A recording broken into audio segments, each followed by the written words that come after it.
Le Seigneur soit avec vous.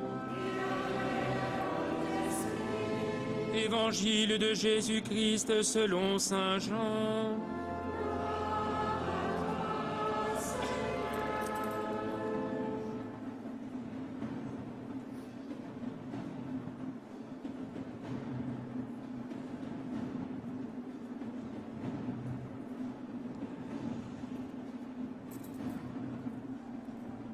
En ce temps-là, il y eut un mariage à Cana de Galilée. La mère de Jésus était là. Jésus aussi avait été invité au mariage avec ses disciples. Or, on manqua de vin. La mère de Jésus lui dit « Ils n'ont pas de vin. » Jésus lui répond « Femme, que me veux-tu? Mon heure n'est pas encore venue. » Sa mère dit à ceux qui servaient « Tout ce qu'il vous dira, faites-le. » Or il y avait 6 jarres de pierre pour les purifications rituelles des Juifs. Chacune contenait 2 à 3 mesures, c'est-à-dire environ 100 litres. Jésus dit à ceux qui servaient « Remplissez d'eau les jarres. » Et ils les remplirent jusqu'au bord. Il leur dit « Maintenant, puisez et portez-en au maître du repas. » Ils lui en portèrent, et celui-ci goûta l'eau changée en vin. Il ne savait pas d'où venait ce vin, mais ceux qui servaient le savaient bien, eux qui avaient puisé l'eau. Alors, le maître du repas appelle le marié et lui dit « Tout le monde sert le bon vin en premier, et lorsque les gens ont bien bu, on apporte le moins bon. Mais toi, tu as gardé le bon vin jusqu'à maintenant. » Tel fut le commencement des signes que Jésus accomplit. C'était à Cana de Galilée.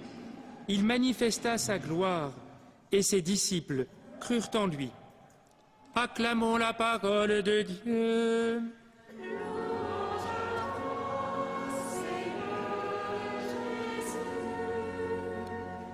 Les plus jeunes regagnent la sacristie et nous allons tenter de commenter ce bel évangile qui nous met d'emblée sous le signe de l'alliance nuptiale.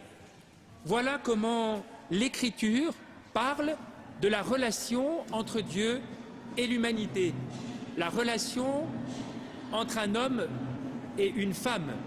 J'avais précisé qu'il y avait une messe entre 11h et midi, mais je pense que le message n'est pas complètement passé. Et donc cette relation entre l'homme et la femme sert de modèle à comprendre, pour comprendre la relation entre Dieu et l'humanité. C'est impressionnant, frères et sœurs, d'imaginer que Dieu puisse concevoir la manière qu'il a d'être avec nous comme un homme avec sa femme. Que nous puissions concevoir que Dieu nous aime de cette manière-là. Alors c'est déjà ce que disait le prophète Isaïe, nous l'avons entendu, « Le Seigneur t'a préféré, cette terre deviendra l'épousée. Comme un jeune homme épouse une vierge, ton bâtisseur t'épousera. Comme la jeune mariée fait la joie de son mari, tu seras la joie de ton Dieu. » Mais rappelez-vous, frères et sœurs, c'est à l'origine même des mots de notre foi que cette relation entre l'homme et la femme comme signe donné de la relation entre Dieu et l'humanité. Rappelez-vous le récit de la Genèse, la création de l'homme et de la femme. Rappelez-vous ce qui est promis à l'homme et à la femme. L'homme quittera son père et sa mère, il s'attachera à sa femme, et tous deux ne feront plus qu'un. Tous deux ne feront plus qu'un. Alors peut-être nous pourrions penser que l'évangile de ce jour, puisqu'il se déroule le jour d'un mariage, exprime précisément ce mystère des noces. Ce n'est pas complètement faux, puisque Jésus a bien choisi ce moment de Cana pour accomplir son premier signe. Ça, c'est une certitude.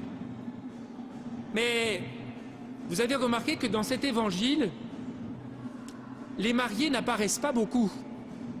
C'est quand même très curieux, nous sommes à un mariage, et dans le récit de l'Évangile, on ne nous parle pas de la mariée, et on parle simplement du marié à la fin, lorsque le maître du repas l'interpelle et lui dit « Tu as gardé le bon vin jusqu'à maintenant ». Et nous savons par l'écoute de ce récit que ce n'est pas le marié qui a ainsi gardé le bon vin.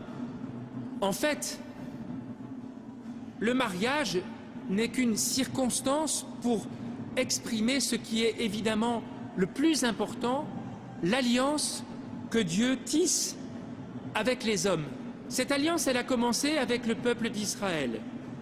Cette alliance, elle est manifestée par ces jarres remplis d'eau et qui sont des jarres pour les ablutions rituelles. Les ablutions rituelles, qu'est-ce que c'est? C'est la manière dont les Juifs expriment très concrètement cette relation d'alliance avec Dieu. Mais précisément, ce sont ces jarres qui vont servir à Jésus pour exprimer pleinement le mystère de l'alliance, qui n'est pas simplement ce qui se faisait jusqu'à présent, mais l'alliance qu'il va sceller lui-même. Jésus parle de son heure, et cette heure, c'est bien sûr le mystère de la croix, c'est sa passion, lorsqu'il donne sa vie pour tous les hommes de ce monde. Alors quand Jésus accomplit ce signe de Cana, il anticipe en quelque sorte, et pour l'instant, à l'heure où nous en sommes, tout n'est pas compréhensible pour les disciples. Mais il anticipe ce moment où il donnera sa propre vie pour les hommes et où il scellera l'alliance nouvelle et éternelle. Vous avez entendu ce mot nouvelle et éternelle, c'est ce mot que je vais utiliser tout à l'heure en reprenant les paroles de Jésus lui-même lorsqu'il a pris la coupe de vin le soir du jeudi saint et qu'il a dit à ses disciples « Prenez et buvez-en tous, ceci est la coupe de mon sang, le sang de l'alliance nouvelle et éternelle. » Pourquoi est-ce que cette nouvelle est une bonne nouvelle, frères et sœurs? Parce que l'alliance avec Dieu est toujours fragile du côté de l'homme. Nous sommes des êtres pécheurs, nous le savons. Nous sommes des êtres à la fois habités par de grands désirs, habités par quelque chose d'immense qui nous dépasse complètement, l'amour, cette capacité d'aimer qui est en nous, et en même temps nous faisons l'expérience douloureuse de ne pas aimer comme il faudrait. Et au lieu que cela soit source de découragement pour nous, le mystère du Christ qui donne sa vie pour nous établit cette alliance définitive avec Dieu, que rien ne pourra rompre. Désormais, dans le Christ, cette alliance est réalisée pour toujours. Elle est nouvelle parce que c'est le Christ qui l'accomplit. Elle est éternelle parce que plus rien ne pourra la rompre. Alors, frères et sœurs, il faut que nous vivions en hommes et femmes habités par ce mystère d'alliance.